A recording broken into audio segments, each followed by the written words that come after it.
శ్రీ గురుభ్యో నమః. ఓం నమో భగవతే వాసుదేవాయ. మాఘపురాణం 21వ అధ్యాయము. దత్తాత్రేయుడు కార్తవీర్యార్జునకు ఉపదేశమిచ్చుట. దత్తాత్రేయుడు బ్రహ్మ విష్ణు మహేశ్వరుల యొక్క అంశమును జన్మించినవాడు. అతడు కూడా లోక కళ్యాణం కొరకు ఘనకార్యములు చేశాడు. త్రిమూర్తులు దత్తాత్రేయుని రూపమున జన్మించారు. దత్తాత్రేయుని కాలంలో కార్తవీర్యార్జునుడు క్షత్రియ వీరుడు మాహిష్మతి అను నగరమును రాజధానిగా చేసుకుని పాలిస్తూ ఉండేవాడు. దత్తాత్రేయుడు అతనికి గురువు. ఒకనాడు దత్తాత్రేయుని ఆశ్రమమునకు కార్తవీర్యార్జునుడు వెళ్ళి నమస్కరించి, గురువర్య, మీ అనుగ్రహం వల్ల అనేక విషయాలు తెలుసుకున్నాను. మాఘమాసం యొక్క మహత్యమును వినలేదు. మాఘమాసం యొక్క విశిష్టతను గురించి, మాఘ స్నాన ఫలం గురించి నాకు వివరించవలసినదని దత్తాత్రేయుని కోరెను. దత్తాత్రేయుడు కార్తవీర్యార్జుని కోరికను మన్నించి ఈ విధంగా వివరించాడు. భూపాల, భరతఖండంలో ఉన్న పుణ్యనదులకు సమానమైన నదులు ప్రపంచమందు ఎక్కడా లేవు. అందులో 12 నదులు ముఖ్యమైనవి. అందుచేతనే వీటి యందు పుష్కర ప్రవేశం కలుగుతుంటుంది. బృహస్పతి ఒక్కొక్క సంవత్సరము ఒక్కొక్క రాశి యందు ఉన్నప్పుడు ఆ నదులకు పుష్కరము ప్రారంభమగును.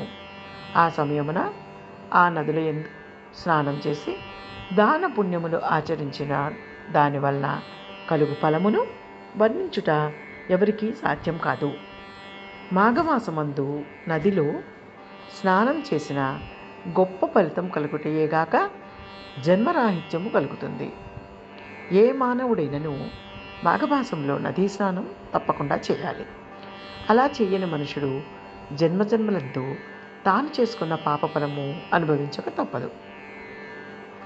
మాఘమాసంలో సూర్యుడు మకర రాశి అందుండగా మాఘ స్నానం చేసి ఒక సద్బ్రాహ్మణునకు దాన ధర్మములు చేసినచో పంచమహాపాతకములు చేసిన వాడైనను ముక్తి పొందగలడని దత్తాత్రేయుడు చెప్పసాగాడు.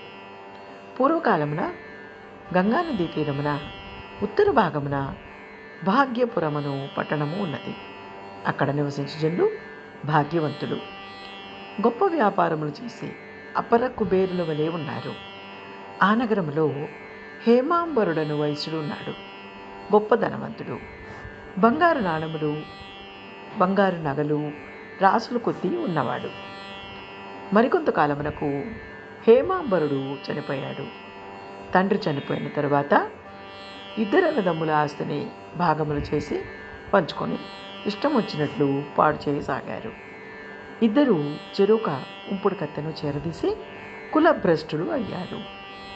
ఒకనాడు పెద్ద కుమారుడు దైవవశమున అడవిలో పెద్ద పులి నోటపడి చనిపోయాడు. చిన్న కుమారుడు వేశ్యతో ఉద్యానవనంలో విహరిస్తూ ఉండగా కర్మవశాత్తు త్రాచుపాము కరవడం చేత నోటి వెంట నురగల క్రక్రుచు చనిపోయాడు. ఆ విధంగా హేమాంబరుని కుమారులిద్దరూ చనిపోయారు. యమదూతలు వచ్చి వారిద్దరిని యమలోకమునకు తీసుకుని వెళ్ళారు. చిత్రగుప్తుడు వారి చిట్టాలు చూసి పెద్దవానిని నరకములో పడవేయమన్నాడు. రెండవ వాణిని స్వర్గలోకమునకు పంపించమన్నాడు. చిన్నవాడు చిత్రగుప్తుని, అయ్యా, మేము ఒకే తండ్రి బిడ్డలము, ఇద్దరము ఒకే విధముగానే పాపములు చేశాము. అయినా అతనికి నరకము, నాకు స్వర్గము ఎలా ప్రాప్తిస్తుంది అని అడిగాడు.